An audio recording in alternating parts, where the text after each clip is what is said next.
Welcome to this video. In this video, we will talk about Markdown. In the previous lecture, we overviewed the Jupyter Notebook environment, which is the environment we will be using in order to analyze data using the Python programming language.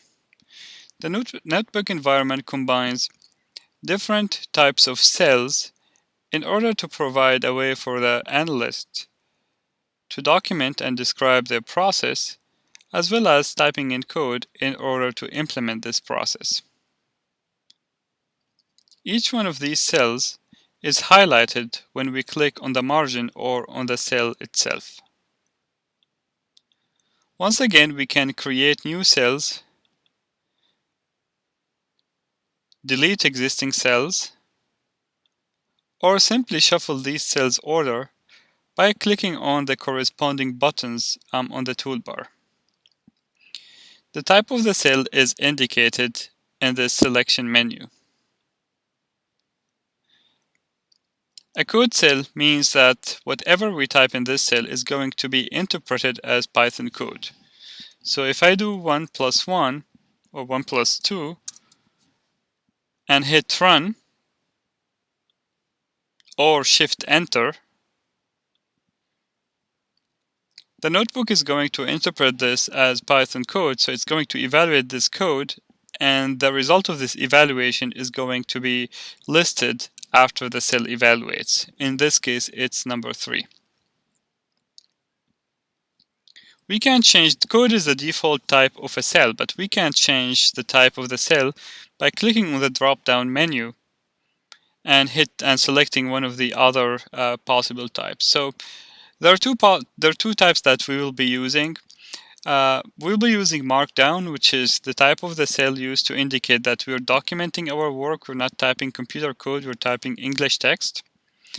And there is raw NB convert, which basically will not try to do anything you type in the cell. It will be just raw text. Sometimes it's useful because sometimes you want to disable a cell, like for instance, this cell is now code, I don't want it anymore, I don't want to delete it, so I just convert it to raw code, to raw convert. And in the future, if I want to enable the cell again, I can convert it to code. Similarly, if I have a cell that has markdown text and I don't want it anymore, I don't want to delete it, I can convert it to raw text and then come back to it again. Okay, so let's talk about Markdown. So what is Markdown? Markdown is basically a way to style text so that it shows up with some stylistic cues in addition to the text content we type in the cell. So when we type technical documentation, most of this documentation is written in text. However, many often we want something else. We want probably to have a hyperlink. Maybe we want to embed a picture. Perhaps we want to make some part of the text bold, some part of the text italic. And if you're doing any word processing, for instance, using Word or Google Doc, all of these features are available as commands on the toolbar or the menu in this software. When we use Markdown, instead of using commands, we basically include this stylistic information as part of the text itself, and then the notebook is going to interpret what we type and style it. Okay, so let's start taking a look here. This is a piece of text here. And in this piece of text, you can see that the type of the cell is a raw NB convert. I'm going to simply make it Markdown. When I make it Markdown, the notebook is going to interpret some of the special characters in order to style the text. If I hit run, you can see that it styled the text, and some part of the text is a heading, some part is bold, some part is italic, and there is also a link. So what we're going to do, we're going to learn more about these different stylistic cues in Markdown.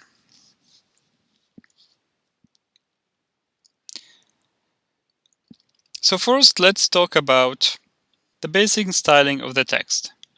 What we have seen so far is an example of that. If we want to create header in Markdown, we can use the hash symbol a space to have a level 1 header.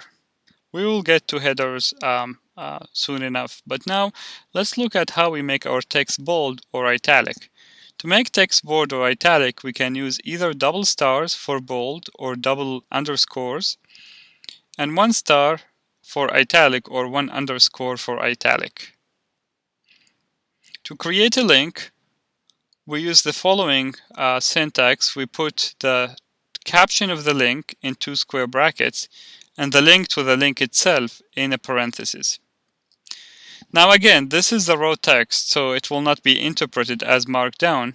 This cell here is Markdown. You can see if you double click on it that this is the underlying text of the cell. The moment you run it, it's going to be styled according to what you provide here. So for instance, if you want to make easy italic, you can put a star here, and now easy is italic. If you want to make bold, we can do 2 underscores and that will make bold. If I want to have a link to University of Georgia, for instance, I can do University of Georgia, and then in here I put http www.uga.edu, and that will be a link to the University of Georgia. If I click on it, it's going to take me to the web page of the University of Georgia. So whatever we type in here in text is going to be interpreted as Markdown. Now you may ask the question, so why do we have 2 ways of making bold and 2 ways of making italic? And the reason is that often we want to mix bold and italic. If I want to make this word bold and italic, what I can do, I can make it bold with the underscore, and then I can make it italic with a star, and that will make both italic and bold. Next, let's take a look at list. There are 2 ways of creating lists in Markdown, numbered list and just bullet points. Numbered list, you can create them by having numbers and a number and a dot and a space and then the whatever in the list. The bullet point is either a dash or a star, and then the space and what you have here. You can also have these lists. If you add further spaces or a tab, you can have nested list. Let's take a look here. That's the text in Markdown. The moment you run, is going to be styled according to the styling cues, and you can see that we have numbered list and bullet list here. Something very important when we type with Markdown is that we need an extra space to indicate a new paragraph. If you don't have the extra space here, many of them what you type in here will not be interpreted as a new paragraph. For instance, if I say hello and there, I'm not going to get hello there on 2 different lines. They will be on the same line. If I want them to be on 2 different lines, I need the extra space. And the reason is that many of them when we type in technical documentation, we don't want to have a very long sentences. So we can type in sentence by sentence and they will be still interpreted as belonging to the same paragraph. For instance, you can say this is the first sentence, this is the second sentence, and they'll still be on the same paragraph. This is very useful so that we don't need to kind of write off paragraphs and then worry about word wrapping when they become very long. We don't need to do that. We can hit enter, and as long as there is 1 enter, no white space, it will be interpreted as the same paragraph. Let's take a look at images. Images are very much like links, but it's a link to the image source on the internet, and we have here an exclamation point to embed the image in the notebook. So this URL here is basically the URL of the image. I can go and paste this URL. I'm going to get the image here loaded for me. Now I want to embed this image in my notebook. I give it a caption, that's optional. The link, if I don't have an exclamation point, is going to be a link. Let's take a look. If I delete this, I'm going to have a link to the image. But if I want to embed the image as is, I put the exclamation mark here and I get the image. Coming back to headers and quotes, headers are indicated with the hash symbol, and the number of hashes indicate the level of the header. There are two kinds of quotes in Markdown. An inline quote, which is done using the single quote, the tilted single quote. That's the character you find above the tab on the left top side of your keyboard. And you can also have the block quote if you want to quote multiple lines by starting these lines with the greater than character. Let's take a look here. That's basically the same text that we had here. This is the first level header. This is the third level header, and you can see the size will correspond to the level of the header. Everything we put in here will be quoted. So you can see that here there is a quote and it shows up as a grayed area. And this part here is the block quote. Now last here we will look at tables. Tables here are in the Markdown are created by typing the tables in text and indicating the column boundaries with those vertical characters, which you will get by hitting Shift and backslash, which is the character above your key, your return key. Basically, it's on the right toward the top of the keyboard.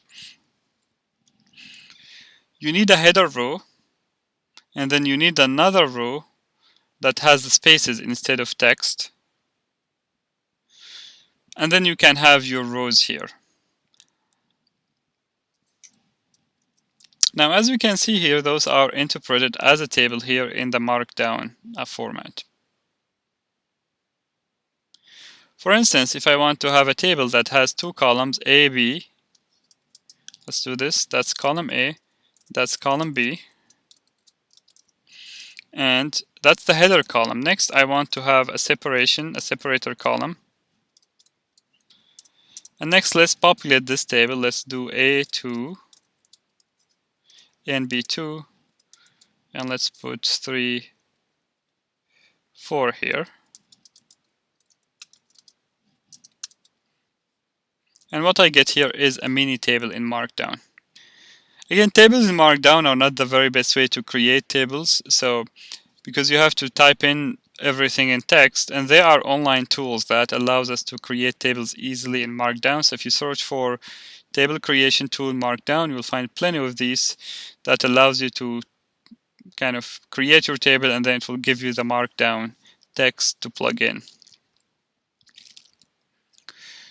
Lastly, I want to talk about math. We will not be using math in this course extensively, but it may happen that some people, would like to embed some equation in the text. To do this, we embed our equations using a $sign. And everything we type in the $sign will be interpreted as an equation. I'm not going to talk about the details here. There is some syntax involved to type in an equation, and this syntax is called is another language called LaTeX that people in technical fields know about it. But it's really possible to format mathematical formulas and equations in the notebook as well.